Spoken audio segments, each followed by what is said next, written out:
Foundations of teaching, जिसके अंदर constructivism क्या है, कैसे इन थ्योरीज को आप क्लास में अप्लाई कर सकते हैं। और कभी ना कभी आपने विगोत्स्की, पियाजे, एरिक्सन, ये फिलोसफर्स या स्कॉलर्स के नाम सुने होंगे कि इन्होंने कंस्ट्रक्टिविस्ट थ्योरी दी। आपको इंटिमिडेट किया क्या? कुछ लोग ऐसा बड़े बड़े नाम लेकर ऐसा लगता है कि सारी थ्योरीज उनको आती है। तो आज अपने वीडियो के लास्ट में इन तीनों और इनके जैसे बहुत सारे स्कॉलर्स ने जो बहुत सारी फिलॉसफीज बताई हैं, कितनी सिंप्लीफाइड है, क्या यूज करें, लास्ट में वीडियो में बताती हूँ। और एनसीएफ के अंदर से इंडियन नॉलेज सिस्टम ने कितना पहले और कैसे इसको एस्टैब्लिश किया था। तो इन सारी चीजों को जानने के लिए और ट्रेडिशनल क्लासरूम और कंस्ट्रक्टिविस्ट क्लासरूम के अंदर क्या अंतर होता है, सारी चीजों को जानने के लिए मेरे वीडियो को लाइक करें, चैनल को सब्सक्राइब करें, लास्ट तक पूरा वीडियो देखिएगा। एक चीज और, आज लाइट गई हुई है तो थोड़ा सा साथ दीजिएगा, बहुत इंपॉर्टेंट वीडियो बनाया है। तो चलिए स्टार्ट करते हैं। हम जब सबसे पहले देखते हैं, ये एक पिक्चर आप देख लीजिए, बहुत बार आपने देखी होगी, मैंने कोई इसमें रीइन्वेंशन नहीं किया है, बट आप एक बार पिक्चर देख लें। आपने जोन ऑफ प्रॉक्सिमल डेवलपमेंट सुना होगा, दोनों एक ही पिक्चर के अलग अलग हैं, थोड़ा समझ में आ जाए इसलिए मैंने यहाँ पर लगाया। तो अगर हम यहाँ पर देखते हैं तो आपने देखा कि the task that can not be done even with assistance, ये होता है एंजाइटी जोन, जहां पर आप कितना भी सिखाने उसको लगेगा कोई भी कर लो मेरे से हो नहीं रहा। अब ये बड़ी डिफिकल्ट स्टेज है। फिर अगली स्टेज आती है, मतलब वैसे तो ये बेटर होनी चाहिए, वो भी बताती हूँ, जहां पर किसी असिस्टेंस के साथ टास्क कर लिया जाए, ये है लर्निंग जोन, बड़ा इंपॉर्टेंट है as a teacher and educator. और फिर लास्ट में क्या आता है, कैन डू नाउ, अब मैं कर सकता हूँ विदाउट इवन असिस्टेंस। तो अगर आप इस चीज को समझें तो हम लोगों ने बच्चों को क्लासेस के अंदर यही तो करा है। एज अ टीचर हमारा रोल क्या है? हमारा रोल ही केवल सिर्फ सारे सिस्टम को फैसिलिटेट करने का है। तो फैसिलिटेट करने के लिए कॉम्प्लेक्स को सिंपल बनाना पड़ेगा। जोन ऑफ प्रॉक्सिमल डेवलपमेंट में कैसे ना कैसे लर्नर को यहाँ पर लेकर आना पड़ेगा कि वो विदाउट असिस्टेंस कर ले। आप अग्री करेंगे मेरे बात को, राइट? अब यहाँ पर कंस्ट्रक्टिविज्म जो थ्योरी है, कैसे आप क्लासेस में लेकर आए, थोड़ा सिंप्लीफाइड करके समझाते हैं। चलिए आगे बढ़ते हैं उसके लिए, right? What is philosophy of constructivism? Philosophy में ये कहा गया है, 4-5 मोटे मोटे पॉइंट्स हैं, मैं दोबारा से पेन ले लेती हूँ ताकि थोड़ा इजी होगा। कभी भी नॉलेज पैसिवली अब्सॉर्ब नहीं होती कि किसी ने पढ़ा दिया और खुद से हमें समझ में आ रही है। इट इज कंस्ट्रक्टेड, माने कुछ पढ़ने के बाद न्यू नॉलेज जनरेट करी जाती है। फिर एक्टिव प्रोसेस है लर्निंग, सोशली कंस्ट्रक्टेड है, बहुत पर्सनल है। क्लास में 40 बच्चे बैठे हैं, 40 के 40 अलग ढंग से समझ में आएगा, उनको अपनी अपनी ढंग से समझ में आएगा। और लर्निंग माइंड में एग्जिस्ट करती है, जब हम अप्लाई करते हैं तब हमको पता चलता है कि नॉलेज इज इंप्लीमेंटेबल और नॉट। अग्रीड और नॉट? आई एम श्योर आपको ये सारी चीजें डेफिनेटली आपको लगेगा कि हाँ ये तो फैक्ट ऑफ लाइफ है। चलिए, कंस्ट्रक्टिविज्म कितने टाइप का होता है? तो जैसा कि आपको दिखाई दे रहा है, कॉग्निटिव, सोशल और रैडिकल। अब भाई रैडिकल को देखकर किसी भी तरीके से पॉलिटिकल या किसी भी तरीके से मन में बिल्कुल लाने की जरूरत नहीं है। अभी हम समझ लेते हैं कि कॉग्निटिव, सोशल और रैडिकल कंस्ट्रक्टिविज्म में क्या फर्क है। और वही 3 फिलोसफर्स की जिनका मैंने नाम लिया था, विगोत्स्की, एरिक्सन, पियाजे, उन्होंने भी इन थ्योरीज के ऊपर बहुत सारा योगदान दिया है। और हमारे कौन फिलोसफर है वो तो मैंने कहा ही आपसे कि लास्ट में उसके ऊपर बातचीत करूंगी और कंपैरिजन करके दिखाते हैं। अब मुझे सबसे पहले बताइए कि जब आप ये स्लाइड देखते हैं तो क्या आपको डर लग गया कि भाई क्या कर रहे हो सपना मैम, इतना सारा कुछ लिख दिया आपने स्लाइड के ऊपर? खैर कोई बात नहीं, मेरा टेलीग्राम ग्रुप है, आप उसको ज्वाइन कर लेना, मैं वहां पर पीपीटी शेयर कर देती हूँ 3 महीने के अंदर अंदर। उसके बाद फिर मैं सब ट्रैश कर देती हूँ। अब यहाँ पर हम समझते हैं सोशल कंस्ट्रक्टिविज्म, कॉग्निटिव और रैडिकल कंस्ट्रक्टिविज्म। अब सोशल कंस्ट्रक्टिविज्म का मतलब है बच्चा कैसे लर्न करेगा, interactions and collaborations with others. यहाँ पर लर्न करेगा अटेंशन, परसेप्शन और मेमोरी से। यहाँ पर क्या उसको एक्सपीरियंसेस क्रिएट होंगे। यहाँ पर लर्नर एक्टिव पार्टिसिपेंट है, यहाँ पे प्रॉब्लम सॉल्वर है, और यहाँ पर सोल कंस्ट्रक्टर है। अब टीचर क्या करती है? फैसिलिटेट करती है, किस चीज के लिए? सोशल इंटरेक्शन और कोलैबोरेशन के लिए।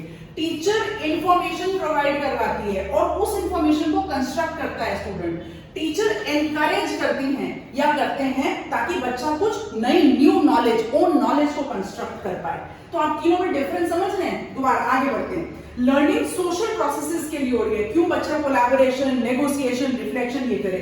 लर्निंग बच्चा इसलिए कर रहा है ताकि उसका परसेप्शन, उसकी मेमोरी बढ़े। हो सकता है वो आगे कभी यूज कर रहा है। लर्निंग कोई भी इंडिविजुअल इसलिए कर रहा है कि वो जो नया एक्सपीरियंस अनुमान लेगा उसको कहीं और ले जाकर यूज करेगा। और असली लाइफ में यही होता है। आगे देख लेते हैं, reality is socially constructed and कोई सच नहीं, मतलब they are facts. They are few proven facts, लेकिन हम उसको भी चैलेंज कर सकते हैं। Reality is objective and exist independently. अब लर्नर क्या कंस्ट्रक्ट करे उससे, क्योंकि वो अपनी रिसर्च करेंगे। Reality is subjective and constantly evolving and there is no one objective which is true. Example बहुत सरल है, इसके एग्जांपल को आप समझ के देख लीजिए। यहाँ पर सोशल कंस्ट्रक्टिविज्म में collaborative group work, cognitive constructivism में मैथ की कोई प्रॉब्लम सॉल्व कर रहे हैं, और रैडिकल कंस्ट्रक्टिविज्म में जहां पर गेन करके कोई नई चीज। अब आप मुझे ये बताइए, अगर हम ये सारी चीजें समझ रहे हैं, मुझे आप ये बताइए कि कौन सी थ्योरी, कौन सी कंस्ट्रक्टिविज्म की थ्योरी आपको ज्यादा अच्छी लगी। आप मेरे को सीधा सीधा बोलेंगे कि मैम कहीं किसी एग्जाम्पल में कुछ यूज करना पड़ेगा, किसी एग्जाम्पल में कुछ यूज करना पड़ेगा। तो भाई बात बिल्कुल सही, आपने बिल्कुल सही बात कह दी, इसमें कौन सी गलत बात है। तो आगे बढ़ते हैं। नाउ समझते हैं कि what is the role of a teacher in constructive class. Teacher का role only as a facilitator है। मतलब टीचर जो है ये नहीं कहते कि whatever I am teaching is correct, right. So that is something which is very very important which we have to remember. अच्छा आगे बढ़ते हैं। Now what are the features of a constructivist classroom. Knowledge is shared between the teachers and students. Everybody shares the authority. Teacher is not the sole authority. Then teacher is only a facilitator. और learning group के अंदर आप छोटे छोटे heterogeneous collaborative group बनाते हैं। अब depend आपके ऊपर करता है कि आपने क्या टॉपिक दिया गया है, कि क्या होमोजेनस हो जाएंगे लर्निंग, क्या कोई ऐसा आउटकम निकल के आएगा, या सबके अपने अपने पॉइंट ऑफ व्यूज रहेंगे। Will depend from subject to subject, will depend from concept to concept और टॉपिक टू टॉपिक, करेक्ट। अब आगे बढ़ते हैं इसके अंदर। अब ट्रेडिशनल क्लासरूम और कंस्ट्रक्टिविस्ट क्लासरूम में क्या अंतर है, ये तो बहुत ही मजेदार है और बहुत ही इंटरेस्टिंग आपको लगेगा। यहाँ पर फिक्स्ड करिकुलम को बड़ा जोर दिया गया है। यहाँ पर बच्चों के इंटरेस्ट के साथ चलते हैं कि आज हम ये टॉपिक करेंगे। यहाँ पर रेपिटेशन रेपिटेशन रेपिटेशन, राइट। यहाँ पर लर्निंग इज इंटरैक्टिव और कई बार बच्चे को कुछ प्री नॉलेज है। यहाँ टीचर सेंटर्ड है या स्टूडेंट सेंटर्ड है। अब ये तो समझ में आ गया कि सारा एनईपी एनसीएफ का फोकस स्टूडेंट सेंटर्ड के ऊपर है। यहाँ पर द लर्नर इज पैसिव, यहाँ पर लर्नर इज एक्टिव। यहाँ पर टीचर इज अथॉरिटी, यहाँ पर learner teacher is just a facilitator, और यहाँ पर स्टूडेंट कॉम्पिटिटिव मार्क्स लाने के लिए पढ़ाई कर रहे हैं, और यहाँ पर स्टूडेंट किस लिए कर रहे हैं, कोऑपरेटिव। मेरी इस लर्निंग से आगे कितना ज्यादा फायदा हो सकता है, बस यही बच्चा समझ रहा है और बच्चा इसी वजह से सारे नॉलेज गेन कर रहे हैं।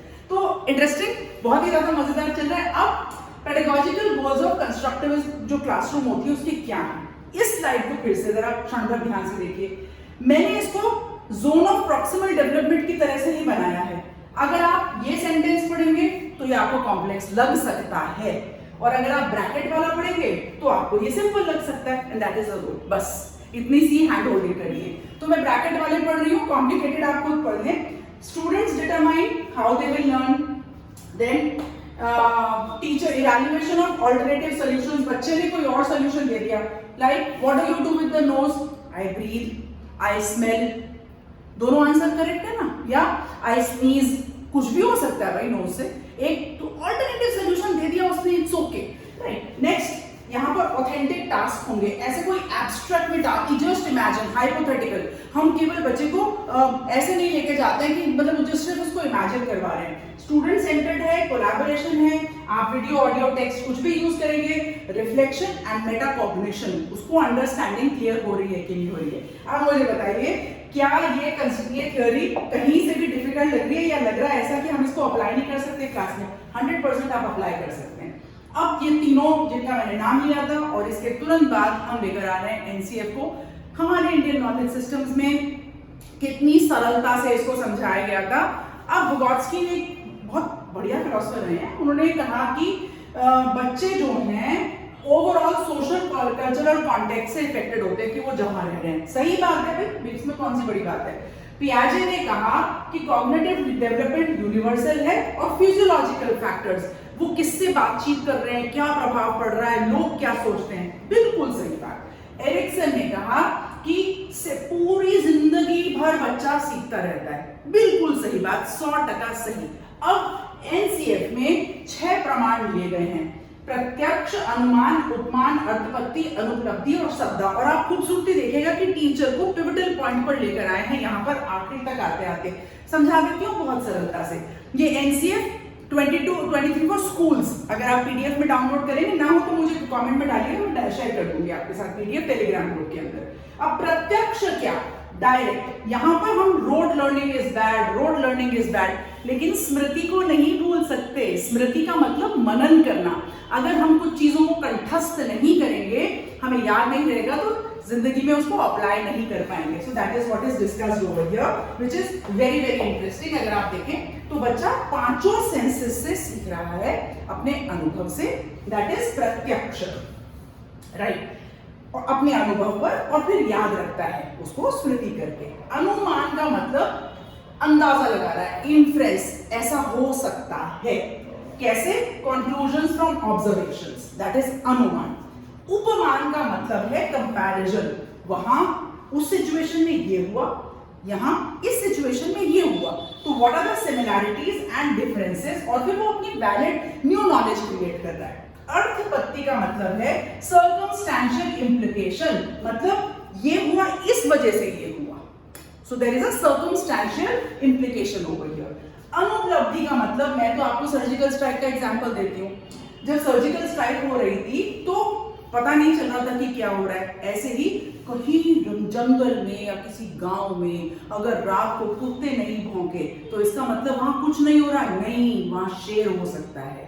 तो जब शेर आता है तो कुत्ते नहीं भौंकते हैं, and that is what is अनुपलब्धि। So perception of non existence का मतलब ये नहीं है, it is a valid form of knowledge, right.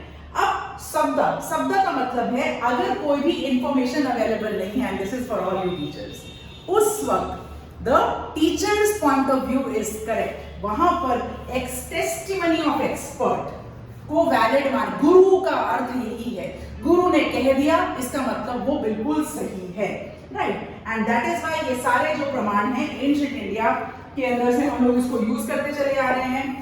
आप इसको डेफिनेटली एनसीएफ के अंदर से इसको आप यूज कर सकते हैं। अब आप मुझे बताइए कि don't get intimidated by any big names of scholars और something, it is for all of us to use.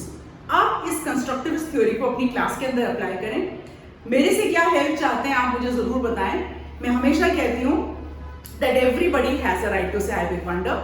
आज का मेरा वीडियो कैसा लगा कमेंट में बताइए। मेरे वीडियो को लाइक करें, चैनल को सब्सक्राइब करें। आज के लिए जय हिंद।